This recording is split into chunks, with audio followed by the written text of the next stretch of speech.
Greetings mates and friends, and welcome to the very first Ask Shaun, and possibly more than probably the very last one. So I just want to say thank you to everyone who submitted questions. In all honesty, I didn't actually think I'd get any or that many to actually create a video, but I have 6 really good questions in there. Some are funny, some are a bit of a joke, but some are serious, which is why I really wanted to talk about it. I was going to do a general post on the community to answer the questions, but then I thought, no, do you know what? I'm just going to step in front of the camera and then we'll just see how this goes. So obviously Mark isn't here this week, so Ask Mark has been turned into Ask Shaun. So if you're thinking, oh, is this a new segment? Don't worry, it's not going to be me from now on. As of next week, Ask Mark will be back, but he's should we say he was engaged. Now he's not engaged with something else. He got married, guys. So you know, congratulations, Mark. Well done, and thanks for leaving me in the lurch, trying to do this. So what else do we normally talk about? Actually, first off, I want to introduce my co-host, Hank the Octopus. He's on loan from my son Milo, and he has a very expensive hourly rate, £300 an hour. So I'm going to try and wrap this up. And my son is very demanding when it comes to owing him money, and he's only 10 months old. Crazy. Anyway, I'm going to stop blabbering on and let's actually get on to some questions. Actually, before that, sorry, we don't really talk about the weather. Got to keep tradition alive. Been a bit mixed here, a bit sunny, a bit windy, a bit rainy. What's the weather been like where you are? Let us know in the comments. There we go, that's that done. So the first question is from Danny. He says, hi Shaun, have you considered combining your love for hiking and learning to dive to do altitude diving? Most definitely yes, if I can combine the two worlds, and if you can throw in some mountain biking in there as well, have a proper epic scuba diving, hiking, cycling adventure, that would be amazing. Obviously, altitude scuba diving is very specialist, I believe, and there are a lot of risks that you have to take and undergo, to do it.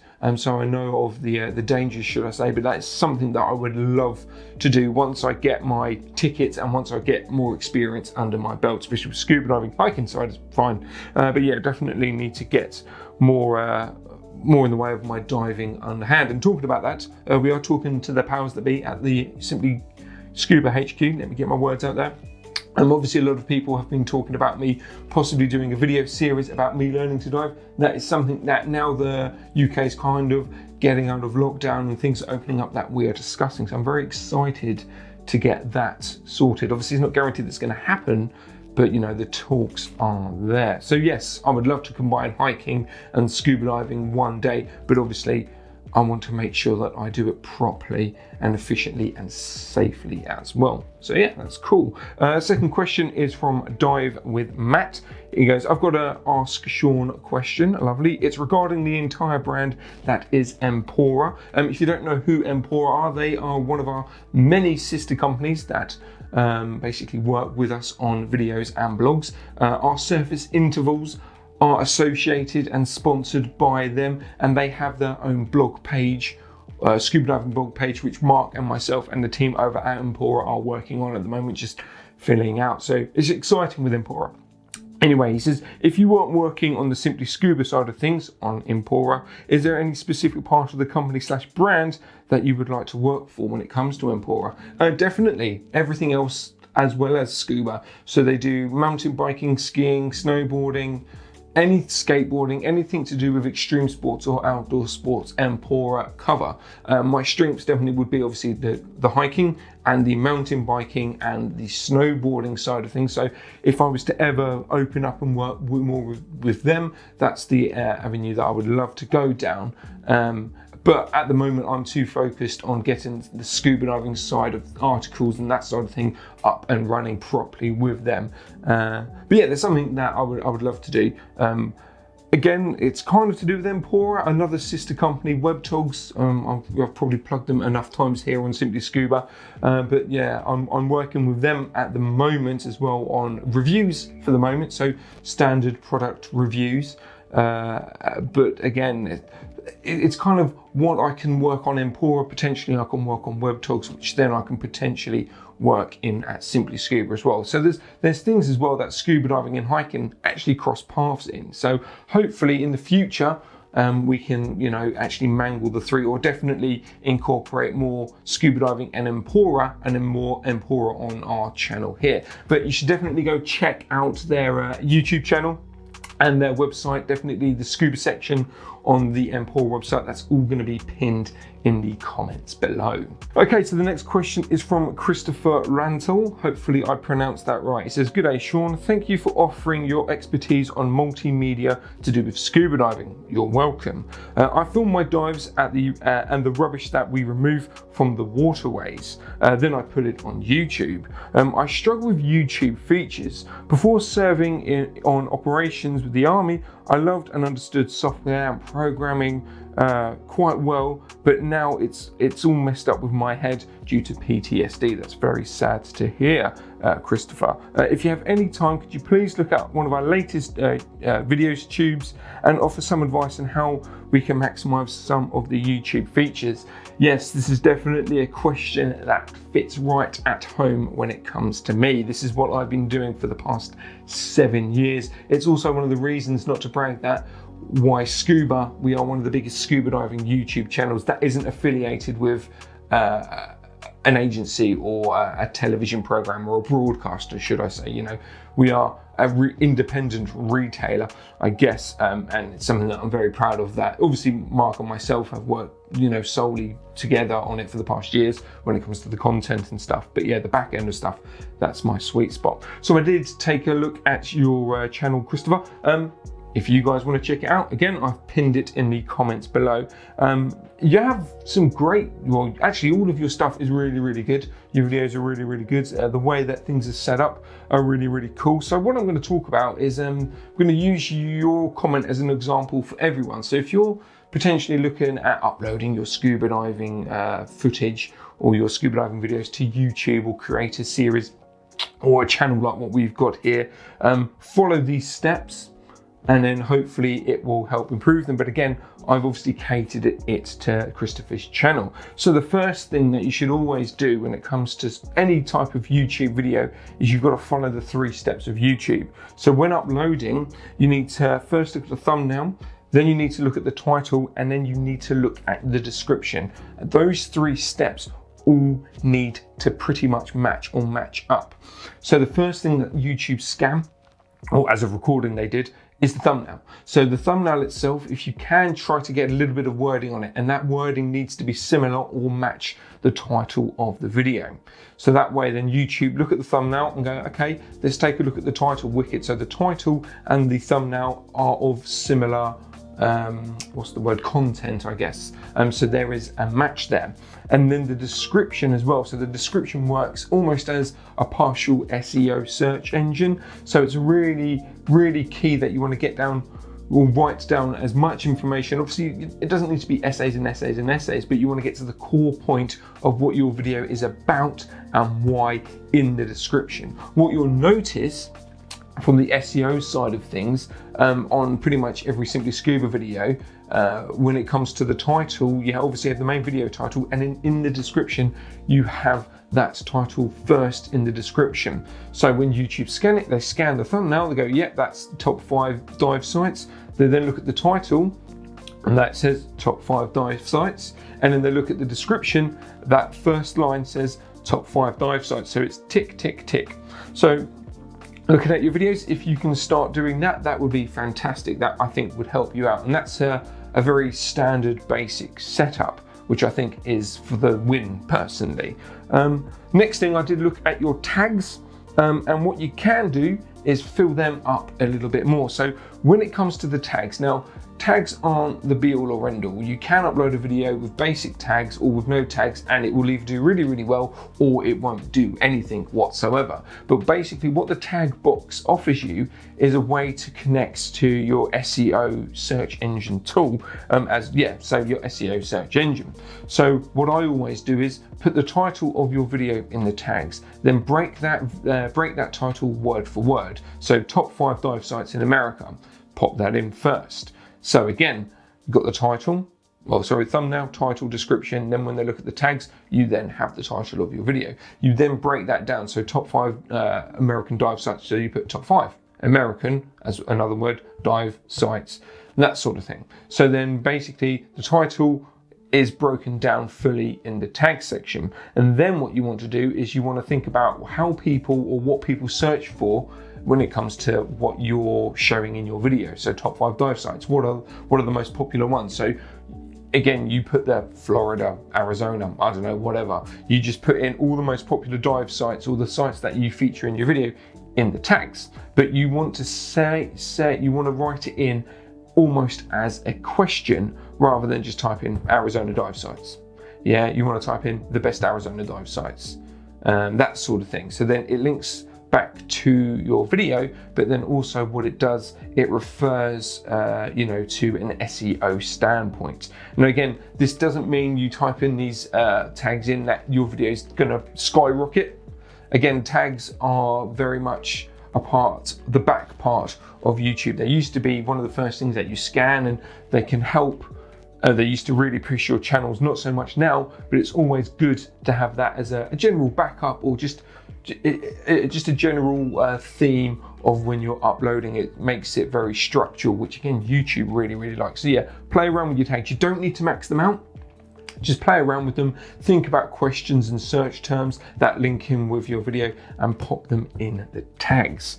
Location, so obviously you go to certain dive sites and you type in the location of where you are. That's fantastic, but why don't you try hashtags as well? So mix it up. Now don't swap one for the other completely, but basically hashtags are a great way of getting your video searched for quicker.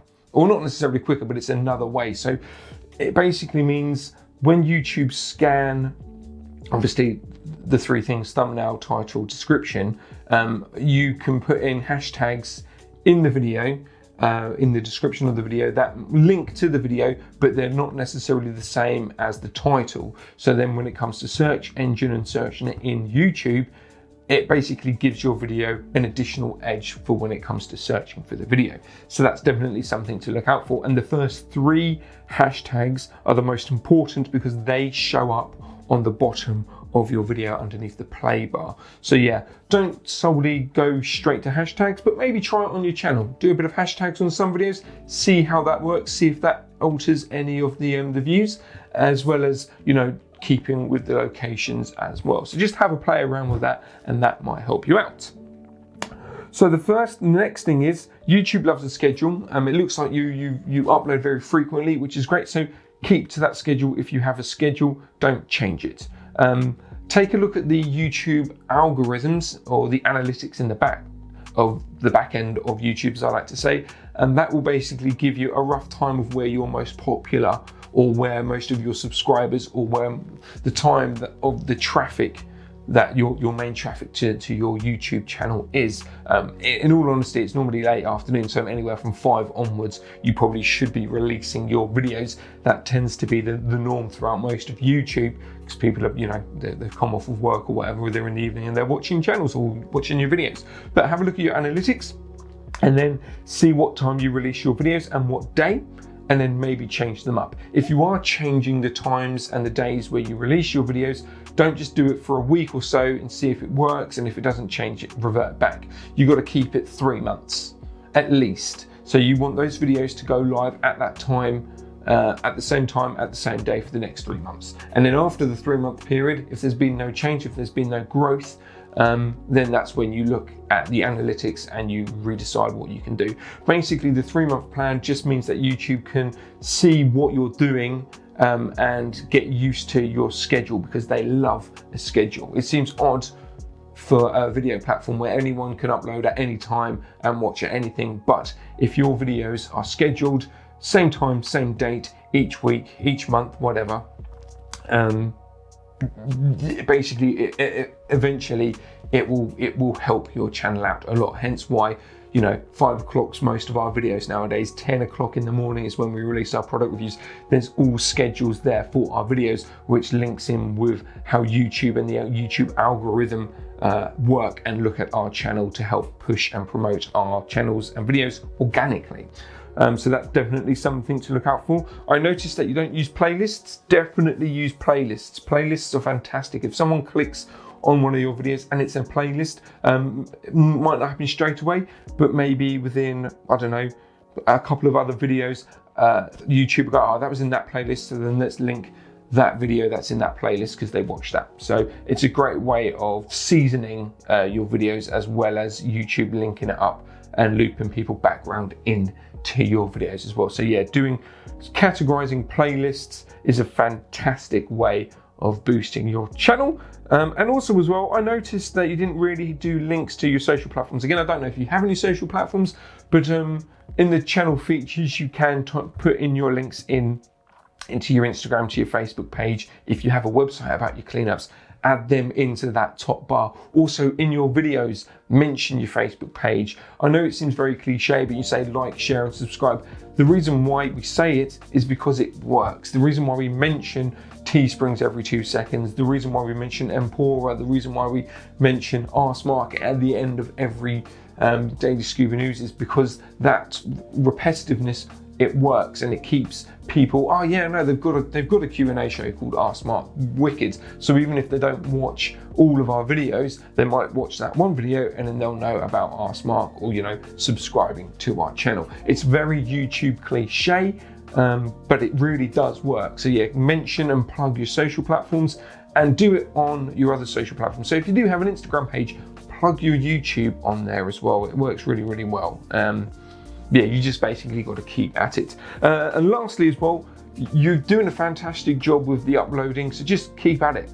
Keep at it. Don't get fixated by the numbers. Don't get fixated by how many views your video gets or how many subscribers your channel gets. If you enjoy doing it, it's amazing for your mental health to physically upload, to physically film and upload, and then have that go live on the internet. You know, people might not watch it now, but in 10 years time, they might be, you know, your channel might have a resurgence, or, you know, someone might stumble across it. So just keep at it, man. It is hard work. And even channels like Simply Scuba, we found it hard, especially when we had that 6-month hiatus. Coming back to it, we had to kind of figure out what we wanted to do. And it took a while for the momentum for the channel to get back up and running. And even, in all honesty, it's still not 100%, but you just got to keep at it. You just got to keep tweaking things, keep changing things, and going from there. A bit of software that I would definitely recommend you using is a thing called vidIQ. That works really, really well with your tags. It's completely free. I think they have a pro version, but I have never ever used their pro version. I only ever used their free version, and it gives me the right information to help promote and to push the channels on Simply Scuba, and that's called vidIQ. Again, if I find a link to it, I'll pop it in the comments, you know, so that can help you out. And again, those tips and tricks, although they're specific for Christopher and his channel, they are very generic. So if you are, like I said, if you're looking to start a YouTube channel up, whether it's scuba diving or puppets or whatever you want, or, you know, cheese scones, whatever floats your boat, you can use those steps to help potentially further, or at least structure and you know, get a schedule your channel in there. So yeah, anyway, I hope that helps. Okay, so time for question number 4 is from Christos ZS, a very popular channel regular. So I speak to him a fair amount over on Instagram as well, one-on-one, not like that, guys. But yeah, top lad. So let's see what he has to say. He goes, here's a question you can easily answer, Shaun. What's the best base layer to wear under the 4th element Arctic? Is it merino wool? If so, which temperature are the different grams for? Same question for gloves. Is it enough 2 layers, or if 2 layers enough of wool? Is it better the top layer to be fleece for more insulation? So layering up. This is really, really tricky when it comes to underwater. Again, I work as above water, most of my knowledge when it comes to this sort of thing, but I'll try my best to answer your questions, and hopefully it will apply to yourself, Chris, and where, you know, you going underwater. So first off, when it comes to your core, and obviously you're talking about the different grams, so what I would look into is a mid-weight base layer, mid-weight to heavy, and yes, merino for the win, by the way. If you're going to get a base layer to go underwater, if you can get a merino one, get a merino one, but make sure if it's a blend that it's more merino than synthetic. And if you get a New Zealand If you get a merino wool, make sure it's from New Zealand if you can, because the quality of that merino is the best on the planet. So definitely would recommend merino over that. But anyway, so what you want to do for your mid layer, because scuba diving isn't that active, so what you're after really is kind of a heavy duty or a thick, or maybe a season 3 to a season 4 mid layer to heavy layer.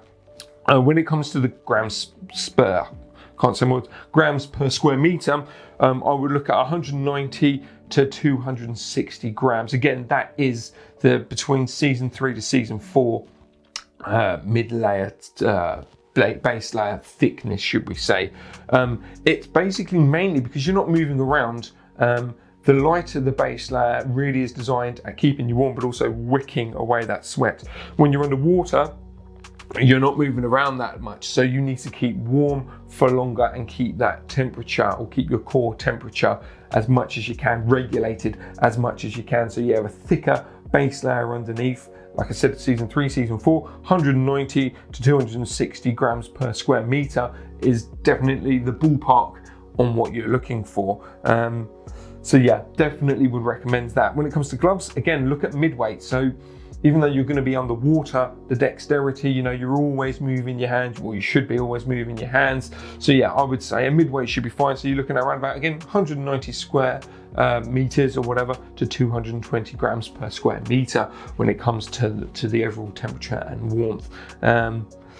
So you also say about the layering. So the more layers you put on, and again, this might be different, slightly different when it comes to scuba diving, but in the hiking or the adventure world, the more layers you put on, technically, and again, this is personal preference, the colder you will be. And that's purely for the fact that the more layers that you're putting on, it means that there's more boundaries and there's more obstacles for the air that's around your body and around your core to warm up. That's why I always recommend going for the 3-layer system first: base layer, mid layer, and then you have your outer layer. Now again, that's hiking, that's not necessarily scuba diving. So when it comes to the scuba side of things, I would err on the side of caution. Is that what they say? But yeah, what I would recommend doing is going for the 3 to maybe 4-layer system first, and then just trial and error just to get the right thickness for you.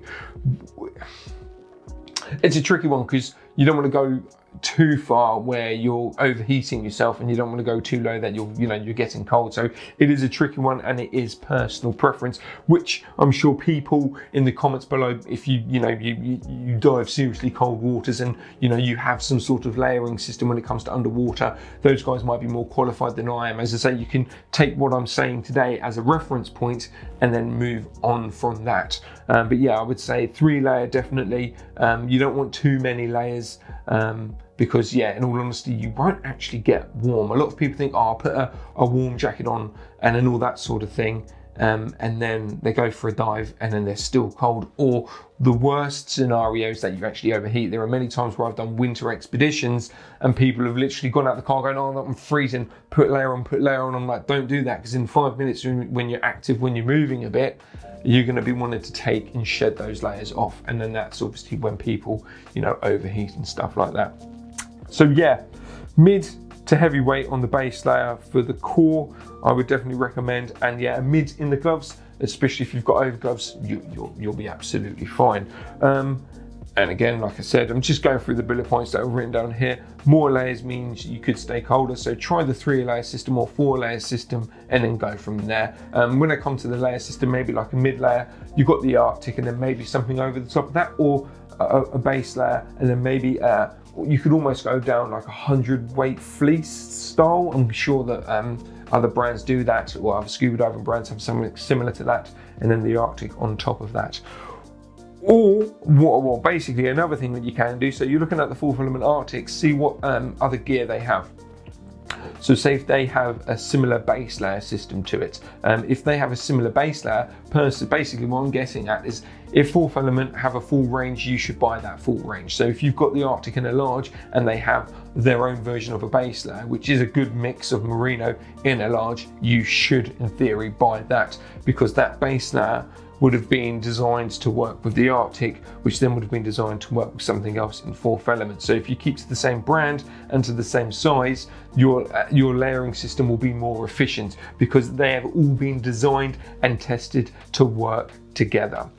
When it comes to actual super thin base layers, you don't really need to worry. Icebreaker personally is my personal favorite. If you go for Icebreaker when it comes to that, definitely. But yeah, if you're gonna go something a little bit thicker, like a fleece almost style, if you've got a fourth element, you stick with fourth element and you stick with the same size. So then the shape and the cut is exactly the same, which means then your body temperature reacts better accordance. Now again, you can mix and match. I know lots of people that do that. It doesn't affect them. It's all personal preference at the end of the day. But for myself, if I can, I always try to stick to the same brand and the same size because the cut and the style have all been treated the same and to work with one another. So I hope that helps out. Again, like I said, if there's any cold water divers on there and they're talking, you've got the Arctic, what sort of a layering system or base layer or tea do you use? Do you even put like a rash vest underneath? Who knows, mate? Just let us know in the comments, and then hopefully we can help Chris out with that question. And hopefully some of the stuff that I've said made sense. But yeah, like I said, in a nutshell, heavy, mid to heavyweight fleece for the core, medium to maybe thickish base layer for your hands and for your gloves, just for the dexterity to trap the warmth. But yeah, depends on, there are so many different factors when it comes to temperature, personal temperature, the temperature of the water that you're going in, and then how you feel the cold after, I don't know, a 40 to an hour dive, you know what I mean? There's lots of variances there, but if you have a rough starting point, go from there, and then that's when eventually you can adapt. So the next question, the next two questions aren't very serious, but I thought they were funny, and I'd like to just elaborate on them a little bit more. So Chris O says, Shaun, should I get a Teric?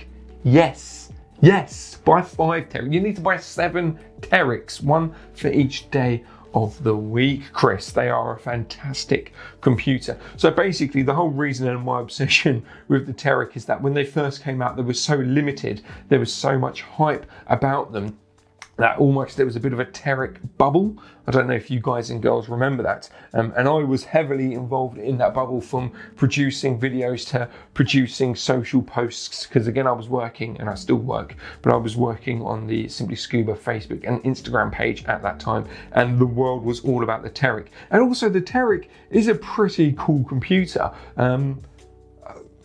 It's personal preference, but basically, yeah, if you have the money, and you want a computer that does everything and you can wear it day to day. I mean, it's a bit on the big side for day to day, but you can get away with wearing it day to day. Go for it. Buy one, buy me one. Not that I would use it for diving yet. Or unless you're watching this Shearwater, send us a Teric. That'd be lovely, thank you very much. But yeah, that's where the gag is basically, because of that bubble that we were in. I should kind of explain, I kind of went on a tangent there. This is why I don't do the main presenting, guys. But don't worry, this is only temporary. But yeah, so in that bubble, Teric was there, and then it basically just became a running joke where I would submit a Teric for everything, and it's been like that ever since the Teric came out, like 2 years ago. So yeah. Buy 1, buy 7, that's 8, buy 8. Yeah, buy 8. You need one for the every day of the week, and then you also need a spare backup. And if you can find one, get the Iron Man one. That was a pretty cool Teric.